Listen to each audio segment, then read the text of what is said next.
Afternoon and good evening guys. Hope so आप सबकी पढ़ाई बहुत अच्छी चल रही हो और आपने मेरा लास्ट लेक्चर देख लिया होगा जो कि था रिट्रेंचमेंट और वॉलंटरी के ऊपर पे।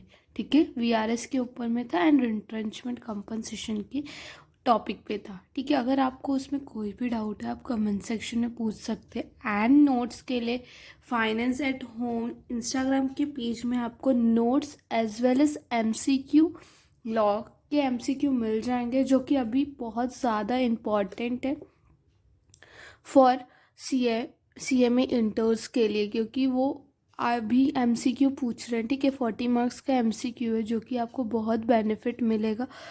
ठीक है, तो वो आप इंस्टाग्राम के पेज में जाके देख सकते हैं, हाइलाइट्स में है तो आपको कोई दिक्कत नहीं होगा ढूंढने में। ओके, सो आज का नया टॉपिक है प्रोविडेंट फंड।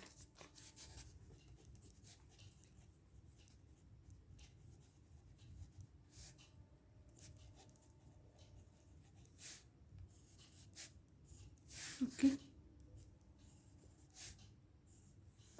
एंड अगर आपको किसी और टॉपिक में वीडियो चाहिए या किसी पर्टिकुलर मतलब किसी पर्टिकुलर कॉन्सेप्ट के ऊपर वीडियो चाहिए तो let me know. Okay, in comment section आप मुझे बता सकते हैं।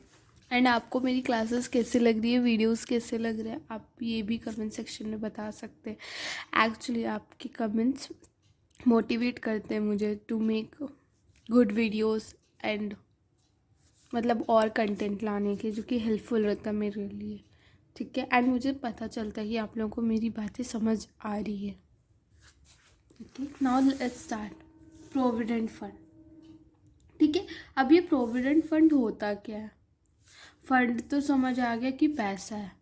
ठीक है, एंड प्रोविडेंट क्या है? एक ऐसा स्कीम है, ये ना एक ऐसा स्कीम है जो कि ना हेल्प करता है। मतलब बेसिकली क्या है, ये बेनिफिट देता है।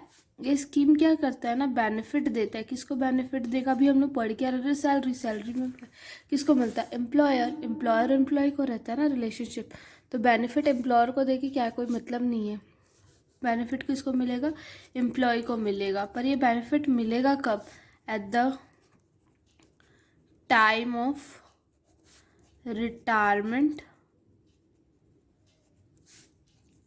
And resignation. अगर रिटायरमेंट हो रहे तो रिटायरमेंट के समय ये पैसा मिल जाएगा आपको, या तो जब आप रिज़ाइन कर रहे हो उस जॉब से तब आपको ये पैसा मिल जाएगा। ठीक है, तो इस स्कीम में ना क्या बोलते हैं, बेनिफिट मिलेगा। ठीक है, तो देखो अभी हम लोग पढ़ के रह रहे फंड पढ़ रहे। फंड विच मीन्स क्या होता है? पैसा होता है ना। तो ये पैसा कैसे मिलेगा? ये पैसे को क्या बोलते हैं? अस्पेसिफाइड सम। ठीक है, एक स्पेसिफाइड अमाउंट आपको मिलेगा। ठीक है, किनको मिलेगा? एम्प्लॉय को मिलेगा। ठीक है, कब मिलेगा? At the time of retirement and resignation के समय में मिलेगा। ठीक है, बट अब ये है फंड है, बट ये हमें कैसे मिलेगा? मतलब करना क्या है, प्रोसेस क्या है, ये हमको कैसे, हम लोग इसमें एलिजिबल कैसे, ये कैसे पता चलेगा? ये सब देखने के लिए आपको पूरा वीडियो देखना पड़ेगा। Okay, let's start. So basically क्या होता है, देखो ये मिस्टर एक्स थे। ठीक है, ये इस कंपनी में काम करते थे। ठीक है, कोई एक कंपनी थी उसमें ये काम करते थे। ठीक है, और ये थे मिस्टर वाई, एम्प्लॉयर थे, और ये थे एम्प्लॉय। ई लिखा है मतलब एम्प्लॉय। ओके, तो यहाँ मिस्टर एक्स काम किए, 50 साल काम किए, 50 ईयर्स काम किए। ठीक है, तो यहाँ 50 ईयर्स काम किए ना, तो अब 50 ईयर्स के बाद रिटायरमेंट। अब इनको पैसा कहाँ से आएगा? ठीक है, आपने बोला पेंशन है, ग्रेचुटी है। ठीक है, बट किसी किसी के एक्सपेंसेस होते हैं ना ज़्यादा, समय के साथ एक्सपेंसेस भी बढ़ते जाते हैं। तो एक्सपेंसेस भी बढ़ते जाते हैं। एक सेकेंड, सो एक्सपेंसेस भी बढ़ते जाते, तो रिटायरमेंट के बाद कैसे करेंगे? तो उन्होंने क्या किया, मिस्टर वाई ने बोला कि हमारे पास एक फ़ंड ओपन कर लो। ठीक है, क्या करूँगा मैं, इन्होंने इसको बोला आप मेरे पास एक फ़ंड ओपन कर लो जिसमें ना आप हर साल हर महीने आपकी सैलरी से मैं कुछ कुछ पैसे काटते जाऊंगा, ठीक है। एक नॉमिनल अमाउंट में आपका काटते जाऊंगा, तो आपको पता भी नहीं चलेगा, और जब आप रिटायरमेंट होंगे तो वो सब कैलकुलेट होके एक ही बार पैसा आपको रिसीव हो जाएगा, ठीक है। तो मिस्टर एक्स ने बोला ठीक है।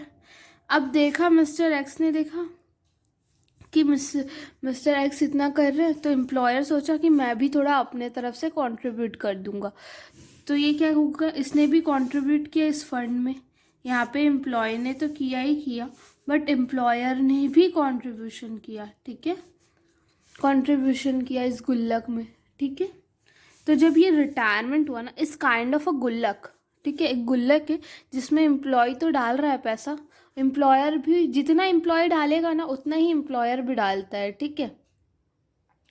एक स्पेसिफाइड अमाउंट बता देते, पहले एम्प्लॉयर बता देता है कि मैं देखो तुम्हें इतना डाल लोगे तो तुमको बाद में इतना मिल जाएगा, ठीक है। ऐसा मिल जाएगा ऐसा नहीं रहता, बट वो स्पेसिफाइड रहता है कि इतना डालना है, ठीक है। तो ये इतना एम्प्लॉय डालेगा और एम्प्लॉयर डालेगा, ठीक है, गुल्लक में पैसा। जब ये रिटायरमेंट होगा ना तो ये इसको मिल जाएगा, ठीक है। तो बेसिकली, ठीक है, ये गुल्लक है तो गुल्लक में पैसा डालते हैं, तो बेसिकली गुल्लक में पैसा आया, ठीक है। ये तो पैसा मिल गया आपको, ठीक है। अब इस गुल्लक में जो पैसा डाले हो उस पर इंटरेस्ट भी लगेगा, इंटरेस्ट भी मिलते जाएगा। जैसे हम बैंक में पैसा जमा करते हैं ना, तो बैंक में पैसा जमा करते हैं तो आपको इंटरेस्ट मिलते जाता है, तो वैसे इसमें भी आपको इंटरेस्ट मिलता जाएगा। सो बेसिकली आपको प्रिंसिपल अमाउंट तो मिलेगा ही, प्लस इंटरेस्ट भी मिलेगा इतने साल का, ठीक है। चलो, हमने ये समझा कि इसमें होता क्या है, पैसा कहाँ से आता है, पैसा डलता है कैसे, क्या क्या मिलता है। बट हम ये पढ़ क्यों रह रहे हैं, क्वेश्चन ये हुआ, पढ़ इसलिए रह रहे हैं, ये पैसा आया at the time of retirement और रेजिग्नेशन, ठीक है। मान लीजिए यहाँ पे छोटा सा एग्जांपल, मिस्टर एक्स थे 2018 में, उन्होंने टैक्स था, उनका टोटल सैलरी आया कुल मिला के 6 लाख आया, ठीक है। 2019 में वो रिटायरमेंट हुए, डायरेक्ट उनका सैलरी आ गया 12 लाख, पेंशन मिला, ग्रेचुटी मिला, पीएफ मिला, सब मिला, सब मिलके कितना हो गया, 12 लाख हो गया, ठीक है, ठीक है। हुआ अचानक से दुगना हो गया, जहां उनको यहाँ पे ना टैक्स देना भी नहीं पड़ता था, इनको यहाँ पे टैक्स देना पड़ जा रहा है अभी। तो फिर उनको वो बोले जब मेरे को टैक्स ही देना है तो इससे अच्छा मैं यहाँ पे जमा ही क्यों किया, मैं ऐसे जगह जमा करता ना जहाँ मुझे टैक्स भी ना देना पड़े।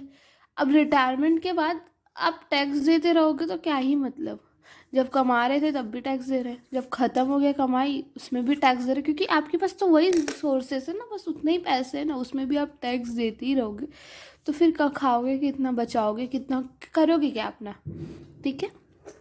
तो उसके लिए प्रोविडेंट फंड आया कि अगर प्रोविडेंट फंड में ये तो पता चल गया कि आपको पैसा देना है, और ये भी पता चल गया सैलरी का पार्ट है, ठीक है, तो ये सैलरी में टैक्सेबल होगा। बट इसके लिए आपको कितना एग्जम्पशन, इसका टैक्स ट्रीटमेंट कैसे होगा, क्योंकि बेसिकली हम क्या पढ़ रहे, इनकम टैक्स पढ़ रहे, तो इसमें क्या बात करेंगे, टैक्स ट्रीटमेंट के बारे में बात किया जाएगा। सो यहाँ पे टैक्स ट्रीटमेंट कैसे होगा, ये 12 लाख एक्स्ट्रा आ गया है, उसके टैक्स ट्रीटमेंट कैसे होगा, ठीक है, ये देखते हैं।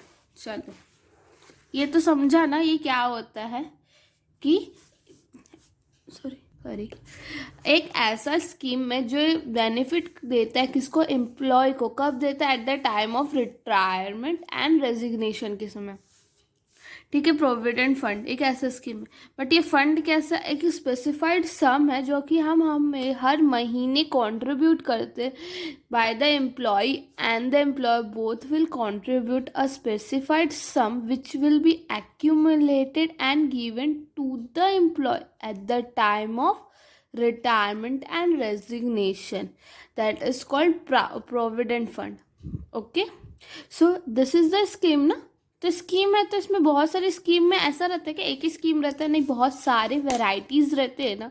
जिससे अगर आप म्यूचुअल फंड ही देख लो, ठीक है, म्यूचुअल फंड बोलने से एक ब्रॉड टॉपिक है, ठीक है, ऐसा तो नहीं है सिर्फ म्यूचुअल फंड है, नहीं, वो एक स्कीम है, उसके अंदर बहुत सारी वेराइटीज़ रहते हैं ना। एसआईपी रहता है, फिर नॉर्मल रहता है, जैसा जिसकी सुविधा वो उसके हिसाब से देता है ना, वो स्कीम रहता है।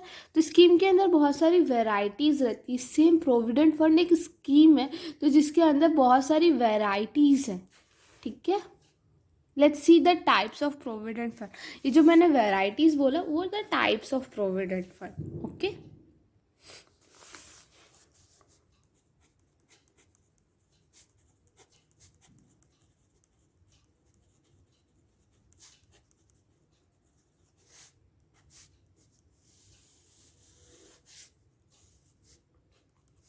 पहला होता है रिकॉग्नाइज्ड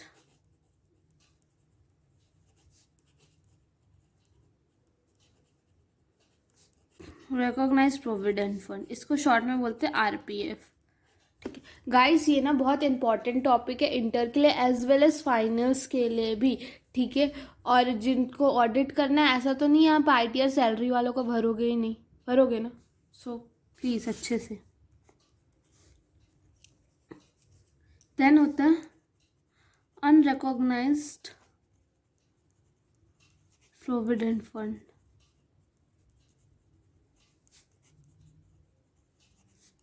यूआरपीएफ, ठीक है। थर्ड होता है स्टैट्यूटरी प्रोविडेंट फंड,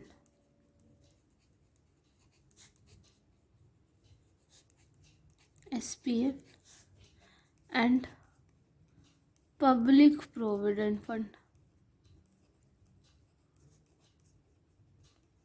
पीपीएफ, ठीक है। देखो यहाँ पे मैं अभी शॉर्ट में बता रही हूँ, अभी फिर इसके डिटेल डिस्कशन करेंगे। रिकॉग्नाइज प्रोविडेंट फंड मतलब जहाँ रिकॉग्नाइज कर सके, ठीक है। हम लोग पढ़ किस पे रह रहे, इनकम टैक्स पढ़ रहे हैं, तो रिकॉग्नाइज भी कहाँ पे होना चाहिए, इनकम टैक्स एक्ट में। वो ऐसा प्रोविडेंट फंड जिसको रिकॉग्नाइज करा जा सकता है under income tax for the, कि इनकम टैक्स निकालते वक्त इनकम टैक्स कमिश्नर उसको रिकॉग्नाइज कर सके, तो उसको क्या बोलते हैं, आरपीएफ। अब जिसको रिकॉग्नाइज ना कर पाए, यूआरपीएफ, अनरिकॉग्नाइज। स्टैट्यूटरी मतलब क्या होता है, बेसिकली ये किसके लिए रहता है, गवर्नमेंट्स के लिए रहता है, मतलब गवर्नमेंट एम्प्लॉयज़ के लिए रहता है, ठीक है, ठीक है। जैसे railway, semi government institution, local bodies, उनको भी मिलता है, ठीक है। और पब्लिक प्रोविडेंट फंड जन की, पूरा जनता के लिए है, ठीक है। इसमें कोई भी आ सकता है, government employee, non government employee, self employed. अब देखो ऐसा तो नहीं है ना कि जिसने अपना बिजनेस खोला है वो कल रिटायर नहीं होगा, ऐसा तो है नहीं है ना, वो भी रिटायरमेंट लेगा, तो उसके पास भी तो पैसे आते रहना चाहिए ना, है ना, तो वो पीपीएफ करेगा। सो पहले लिख लेते recognised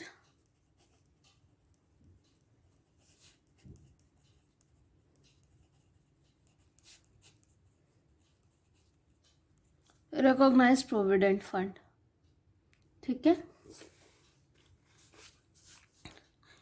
RPF means a provident fund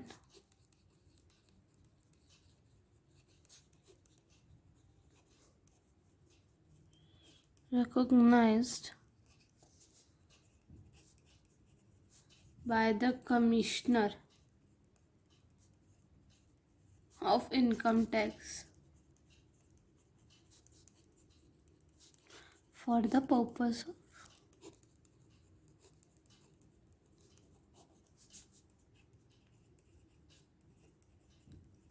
income tax, ठीक है। ये रिकॉग्नाइज रहेगा। सेम अनरिकॉग्नाइज प्रोविडेंट फंड का क्या हो जाएगा, जो कि ऐसा प्रोविडेंट फंड जो कि रिकॉग्नाइज्ड नहीं है, नॉट रिकॉग्नाइज्ड, मैं लिख नहीं रही वही। URPF means a provident fund which are not recognised by the commissioner of income tax for the purpose of income tax, ठीक है। उसके बारे में ना इनकम टैक्स में लिखा नहीं हुआ है, ठीक है।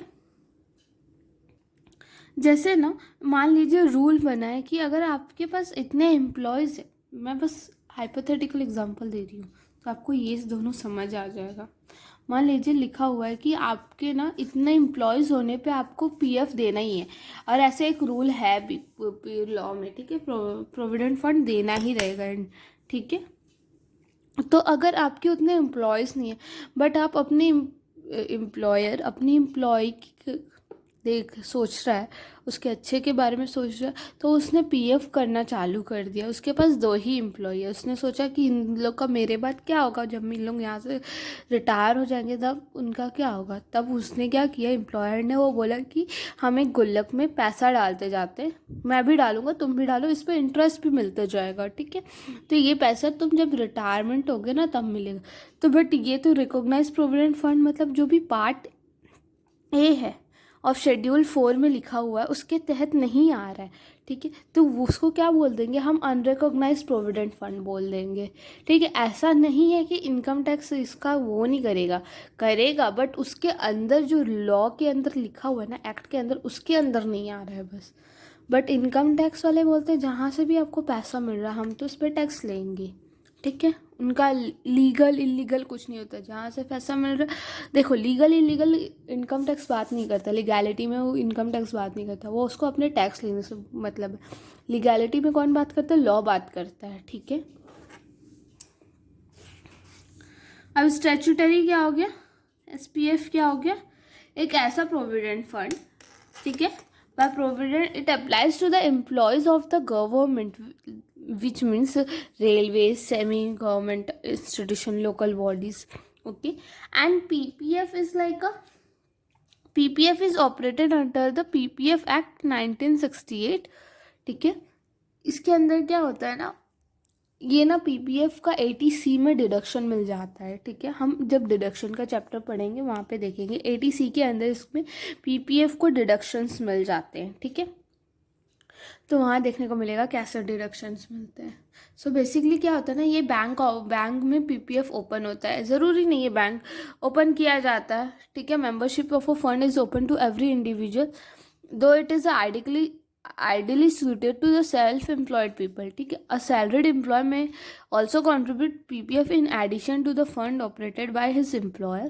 An additional may contribute to the fund on his own behalf and also behalf of the minor of whom he is a guardian, ठीक है। ये सब ना बेसिकली आरपीएफ, यूआरपीएफ, एसपीएफ किसके बारे में बात करता है, इन लोग ना अपने एम्प्लॉय के बारे में बात करते हैं।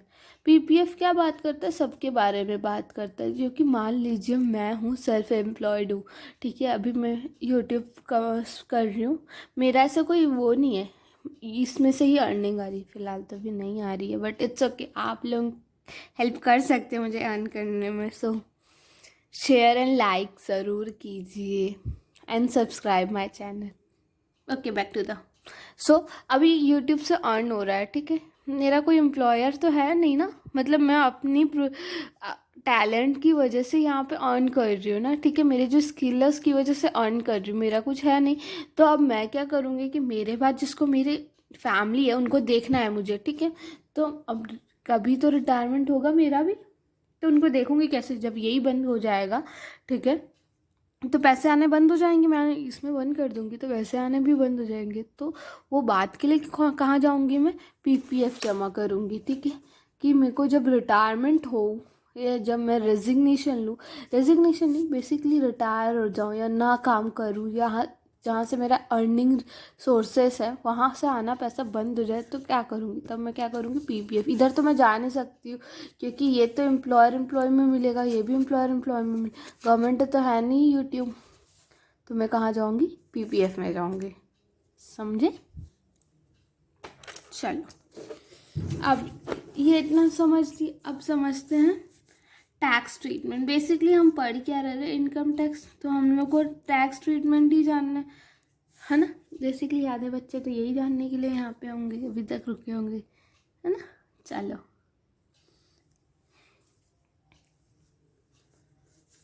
टैक्स ट्रीटमेंट देखते हैं। तो ये कब होगा, ड्यूरिंग द एम्प्लॉयमेंट पीरियड, देखो, ऐसा नहीं है कि ये पैसा आपको मिलना कब है, जब आप रिटायर हो रहे हो, बट इसका ट्रीटमेंट कब होगा, जब जब आप काम कर रहे हो ना तब होगा, ठीक है, ड्यूरिंग द एम्प्लॉयमेंट पीरियड, ठीक है, उसके बाद नहीं होगा। अब यहाँ पे लिख लेते हैं पर्टिकुलर्स। आप इसको ना एकदम अच्छे से चार्ट बनाइएगा, जो कि ये काम आएगा आपको रिकॉग्नाइज एग्ज़ाम टाइम में, ठीक है। आपके पास इतना टाइम नहीं रहेगा तो ये देखने का काम आएगा।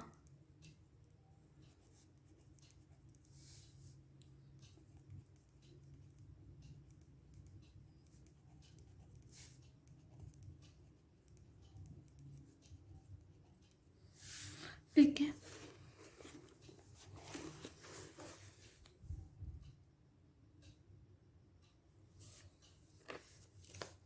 पहला एम्प्लॉयर कंट्रीब्यूशन, एम्प्लॉयर्स कंट्रीब्यूशन, ठीक है। एम्प्लॉयर कंट्रीब्यूशन में क्या रहेगा, अभी हम लोग ने क्या पढ़ा, कंट्रीब्यूशन कौन कौन देगा, एक तो एम्प्लॉय देगा और एक एम्प्लॉयर देगा, ठीक है। अगर एम्प्लॉयर कंट्रीब्यूशन देता है तो रिकॉग्नाइज प्रोविडेंट फंड में क्या होगा ट्रीटमेंट, यूआरपीएफ में, स्टैट्यूटरी में क्या होगा, ये सब हमें देखना पड़ेगा, ठीक है। अगर देखो एम्प्लॉयर दे रहा है तो exempt up to 12% of salary, ठीक है, ठीक है। मतलब इसका क्या है कि जो सैलरी है ना उसका 12% तक तो एग्जम्प्ट रखेगा, बस अगर एम्प्लॉयर ने मान लीजिए 15% ऑफ सैलरी दिया है, ठीक है, और 12% तक क्या है एग्जम्प्ट है, तो एक्स्ट्रा 3% का क्या हो जाएगा, मुझे टैक्सेबल हो जाएगा। एग्जम्प्ट मुझे कितना तक मिला है, अच्छा अजीब सा दिख रहा है, ये लीजिए 12% तक, ठीक है। यहाँ पे टैक्सेबल नहीं होगा, not taxable the time of contribution. अच्छा चलो पहले आरपीएफ पूरा कंप्लीट करते हैं, फिर यूआरपीएफ, ठीक है। एम्प्लॉयर का क्या हो गया, एम्प्लॉयर कंट्रीब्यूशन कहाँ तक एग्जाम्प्ट है, 12% ऑफ सैलरी तक। अब एम्प्लॉयर ने दे दिया, अब एम्प्लॉय भी देगा, वो देखेगा अरे मेरा एम्प्लॉयर मेरे लिए इतना कर रहा है, मैं तो अपने लिए खुद कर ही सकता हूँ, ठीक है। इसको तो डिडक्शन मिल जाएगा, ठीक है, टैक्सेबल रहेगा, बट इसको कहाँ मिल जाएगा, डिडक्शन मिल जाएगा,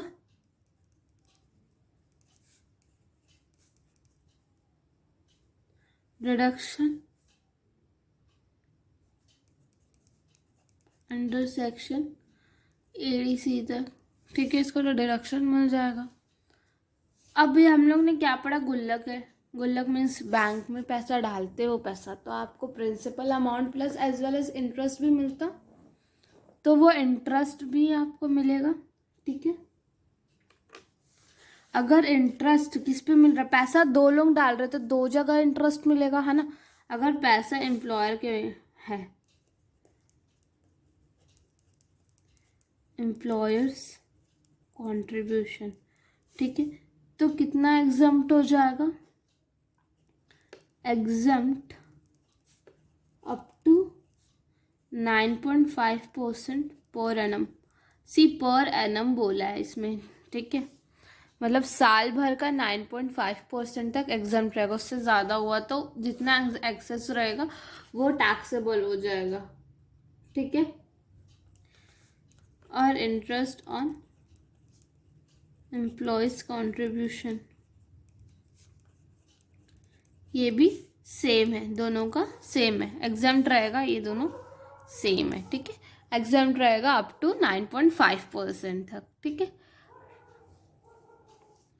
अब अमाउंट क्या होगा, ठीक है, पैसा दे दिया, अब तो कभी ना निकालोगे ही ना, तो अमाउंट निकालोगे विड्रॉन,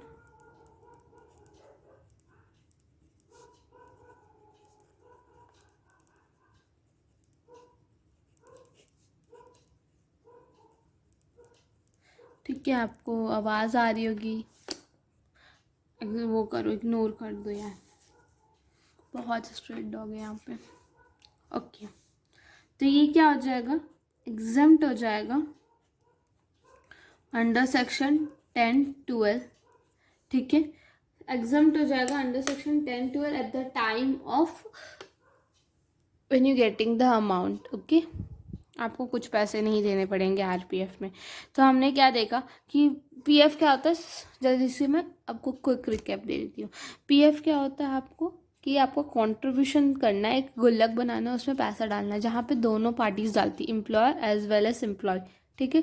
कंट्रीब्यूशन डाली, पैसा डाली, उस पर इंटरेस्ट मिलता है, ठीक है। दोनों अपने दो लोग डाल रहे हैं, एक एम्प्लॉयर भी डाल रहा है एंड एम्प्लॉय भी डाल रहा है, तो उसके पैसे पे भी इंटरेस्ट मिलेगा और एम्प्लॉयर के पैसे पे भी इंटरेस्ट मिलेगा, ठीक है। पैसा डलते गया, एक टाइम आया जब आप रिटायरमेंट हुए तो उस पैसे को एक्यूमुलेट पूरा मिला के जितना पैसा वो आपको दे दिया at the time of retirement, ठीक है। तो पैसा एक ही बार ज़्यादा हो गया, ठीक है।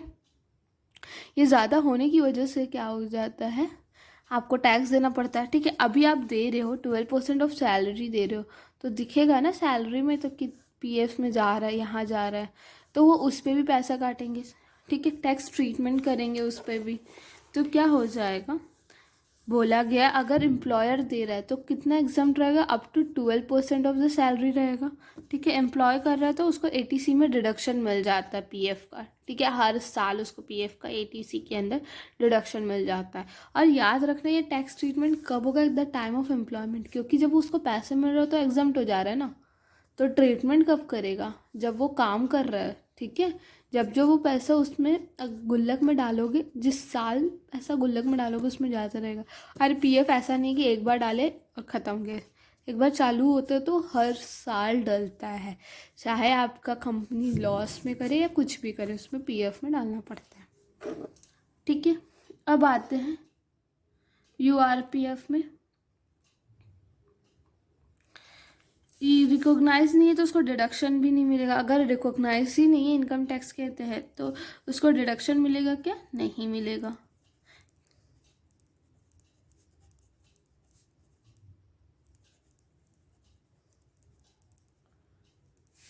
ठीक है।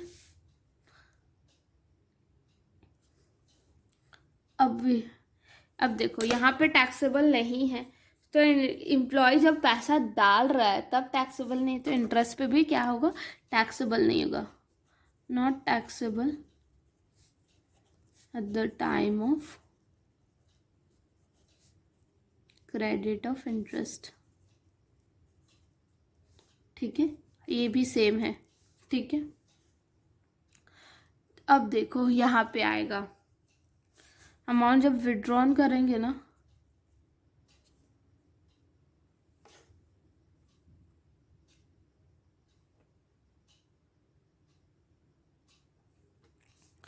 एम्प्लॉय का जितना भी कंट्रीब्यूशन रहेगा ना, एम्प्लॉयज कंट्रीब्यूशन, ये जो पैसा डाल रहा है प्रिंसिपल अमाउंट, वो नॉट टैक्सेबल होगा, ठीक है। बट उसका जितना भी इंटरेस्ट रहेगा,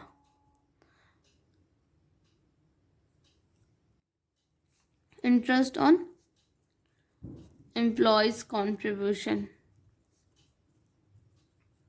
ठीक है, वो कहाँ पे टैक्सेबल हो जाएगा, is taxable under head of IFOS, ठीक है।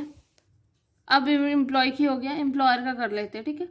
तो एम्प्लॉयर का क्या हो जाएगा, एम्प्लॉयर्स कंट्रीब्यूशन एंड इंटरेस्ट क्या हो जाएगा,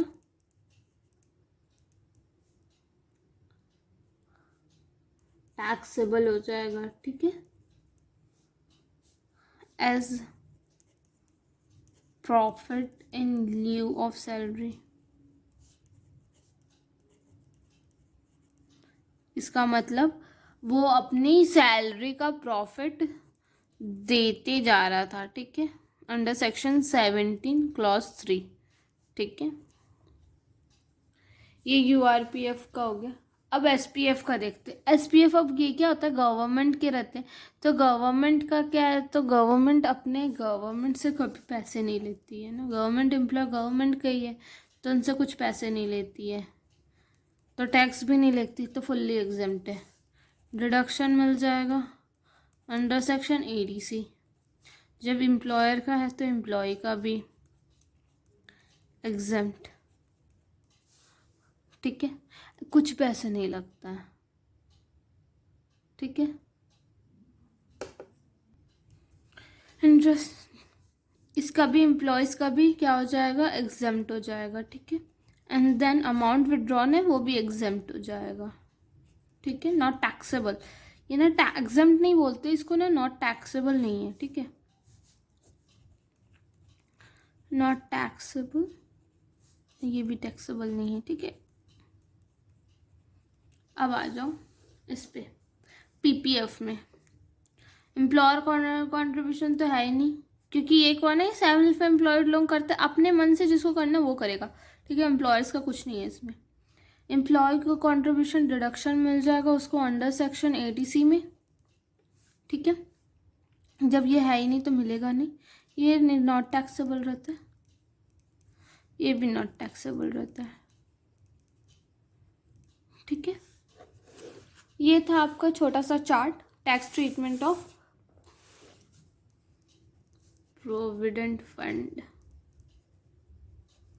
ठीक है। अभी आपको थोड़े से नोट्स लिखने पड़ेंगे, ठीक है, इसके लिए नोट,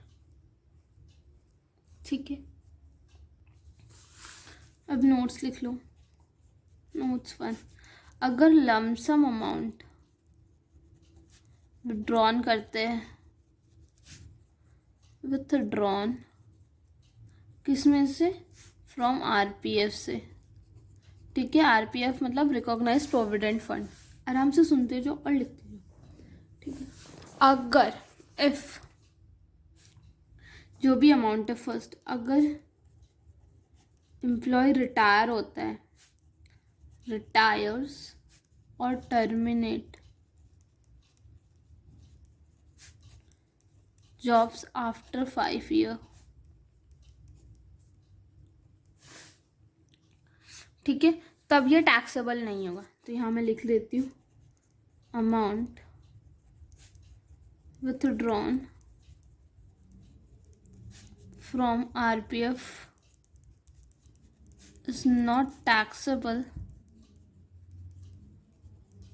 इफ एम्प्लॉय रिटायर होता है, टर्मिनेट होता है, कब, after 5 years of continuous service.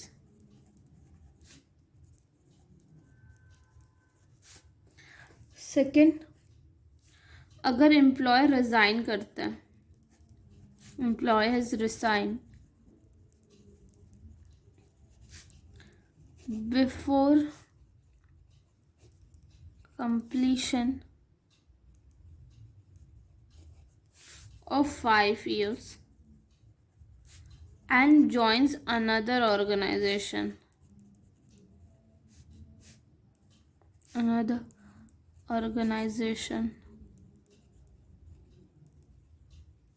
जो कि who maintain RPF, okay.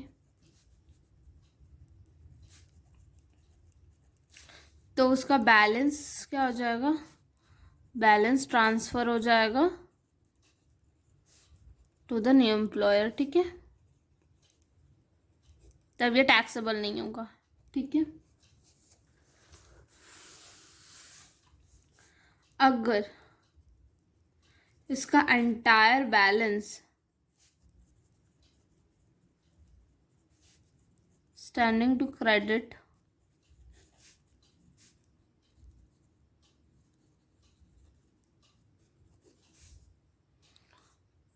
of the employee is transferred,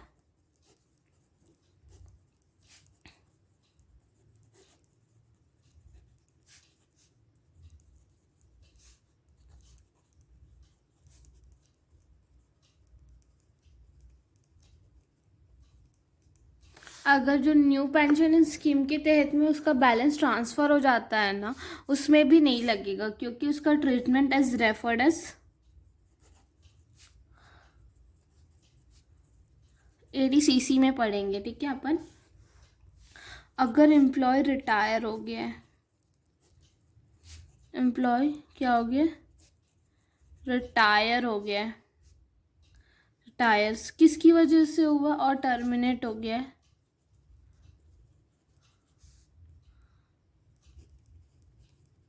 देखो यहाँ पे 5 साल तक कंटिन्यूस काम करना है,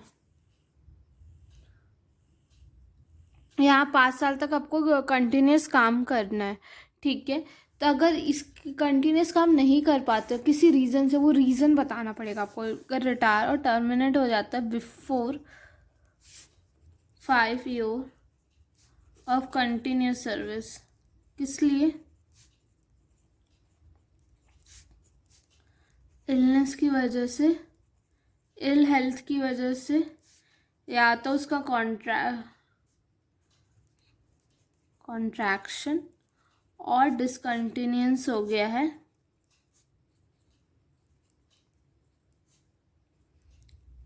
अभी मान लो जिसका लगा था अभी कोविड आ गया, निकाल दिए, तो कैसे करना है, तो वो आ गया यहाँ पे, या कोई अदर रीज़न होगा तो नहीं होगा, ठीक है। तो इन सब में आपको टैक्सेबल नहीं होगा, ठीक है।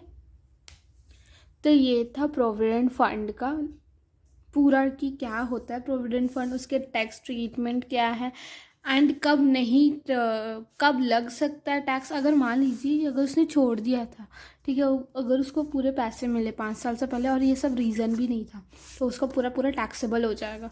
तो उसमें क्या करना है, ठीक है। तो ये था प्रोविडेंट फंड। इसके क्वेश्चन हम नेक्स्ट वीडियो में करेंगे, 2-3 क्वेश्चन करेंगे, जिसकी वजह से आपको पूरा एग्जाम्पल पूरी चीज़ समझ आ जाएंगे, ओके। अगर आपको कोई भी डाउट रहे तो आप कमेंट सेक्शन में पूछ सकते हैं। Thank you.